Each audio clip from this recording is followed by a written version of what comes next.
শিক্ষার্থীদের কোঠা সংস্কারের দাবি ধীরে ধীরে রূপ নেয় ছাত্র জনতার আন্দোলনে।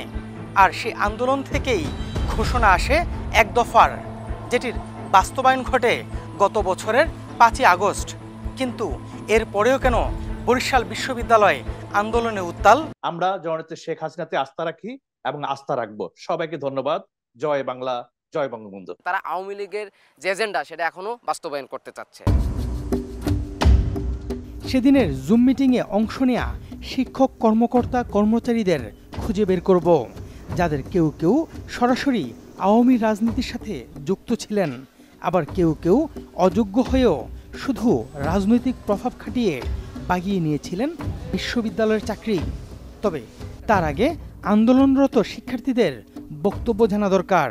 এখানে বিগত সময়ে যে ফ্যাসিস্টের যে আস্তানা, এখানে যে আওয়ামী লীগের যে দলীয় কার্যালয় হিসেবে এখানে ব্যবহৃত হতো, তার থেকে আমরা আশা করছিলাম যে এখন বরিশাল বিশ্ববিদ্যালয় বেরোবে এবং শিক্ষার্থীদের শিক্ষার মান উন্নয়ন সহ শিক্ষার্থীদের উন্নয়নে, বরিশাল বিশ্ববিদ্যালয়ের উন্নয়নে বিশ্ববিদ্যালয় প্রশাসন অগ্রণী ভূমিকা রাখবে এবং কার্যকরী পদক্ষেপও গ্রহণ করবে। কিন্তু বাস্তবতা তার একদমই বিপরীত। সেরকম কোনো পদক্ষেপ আমরা দৃশ্যমান পাই নাই। মোহাম্মদ মোশাররফ হোসেন ইতিহাস বিভাগের মাস্টার্সের ছাত্র, পাশাপাশি বিশ্ববিদ্যালয়ে সাংস্কৃতিক ও রাজনৈতিক সংগঠনেরও সক্রিয় সদস্য। তাই ক্যাম্পাসকে কিভাবে রাজনৈতিক কার্যালয় হিসেবে ব্যবহার করা হয় সেই কূটকৌশলটি ভালোভাবেই বুঝতে পেরেছেন। আমাদের মূলত ফ্যাসিবাদের বিরুদ্ধে আন্দোলন, যারা ফ্যাসিস্টদের পুনর্বাসন করতেছে, ফ্যাসিস্টদের যে কোনো ওয়েতে বরিশাল বিশ্ববিদ্যালয়কে বিতাড়িত করতে চায়, তারই ধারাবাহিকতায় আজকের এই আন্দোলন চলমান। মানুষের কণ্ঠকে রোধ করার জন্য মামলা হামলা ভয়ভীতি দেখে কণ্ঠ রোধ করতো, ঠিক একই পলিসিতে আমাদের বর্তমানের যে বিশ্ববিদ্যালয়ের প্রধান অভিভাবক বা প্রশাসক, তিনি কিন্তু একই রোল প্লে করতেছেন। তারা আওয়ামী লীগের যে এজেন্ডা সেটা এখনও বাস্তবায়ন করতে চাচ্ছে। করার জন্য মামলা হামলা ভয়ভীতি দেখে কণ্ঠ রোধ করতো, ঠিক একই পলিসিতে আমাদের বর্তমানের যে বিশ্ববিদ্যালয়ের প্রধান অভিভাবক বা প্রশাসক, তিনি কিন্তু একই রোল প্লে করতেছেন। তারা আওয়ামী লীগের যে এজেন্ডা সেটা এখনো বাস্তবায়ন করতে চাচ্ছে।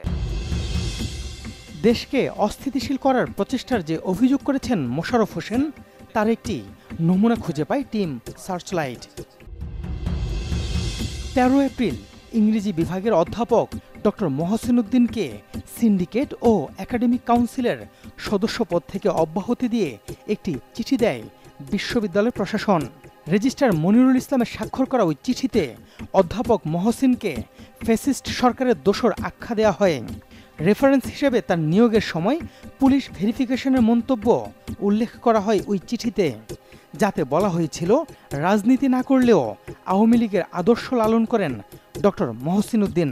নতুন বিপ্লবের মাধ্যমে অর্জিত সরকার, সেই সরকারের সময় তো আসলে আমরা যারা সেদিন ছাত্রদের পক্ষে বিপ্লবের পক্ষে দাঁড়িয়েছিলাম, তাদের তো আসলে পুরস্কৃত হওয়ার কথা ছিল। কিন্তু দুঃখজনকভাবে এখন সেই নিপীড়ন বিরোধী শিক্ষক সমাজের যে স্বাক্ষরকারীদের মধ্যে আমাকে আজকে ভাগ্যের পরিণতি, করুণ পরিণতি, যে তারা আমাকেই বলছে যে আমি আওয়ামী দোসর কিংবা আমি ফ্যাসিবাদের দোসর। যিনি জুলাই আগস্টে ফ্যাসিস্টের রক্তচক্ষুকে উপেক্ষা করে শিক্ষার্থীদের পাশে দাঁড়িয়েছিলেন, চাকরি এমনকি জীবনকেও ফেলে দিয়েছিলেন শঙ্কার মুখে, এখন সেই শিক্ষককেই দেয়া হয়েছে ফ্যাসিস্টের ট্যাগ। বিশ্ববিদ্যালয় প্রশাসনের এমন পদক্ষেপকে কিভাবে দেখছেন শিক্ষার্থীরা? 4ই আগস্ট অন্তিম মুহূর্ত পর্যন্ত যারা গণহত্যার পক্ষে ছিলেন, আমাদের এক দফার বিপক্ষে ছিলেন, তাদেরকে আজ পুনর্বাসনের মাধ্যমে তাদের স্বাক্ষর দিয়ে আমাদের শিক্ষক, আমাদের সহযোদ্ধা যিনি আমাদের পক্ষে ছিলেন, তাকে আজকে ওই স্বৈরাচারের দোসরদের স্বাক্ষরের মাধ্যমে অব্যাহতি দেওয়া হয়েছে। এবং আপনারা হয়তো চিঠিটা দেখেছেন, কি অপেশাদার এবং অমার্জিত ভাষায় চিঠি প্রদান করে তাকে স্বৈরাচারের দোসর আখ্যা দিয়ে তাকে অব্যাহতি দেওয়া হয়েছে।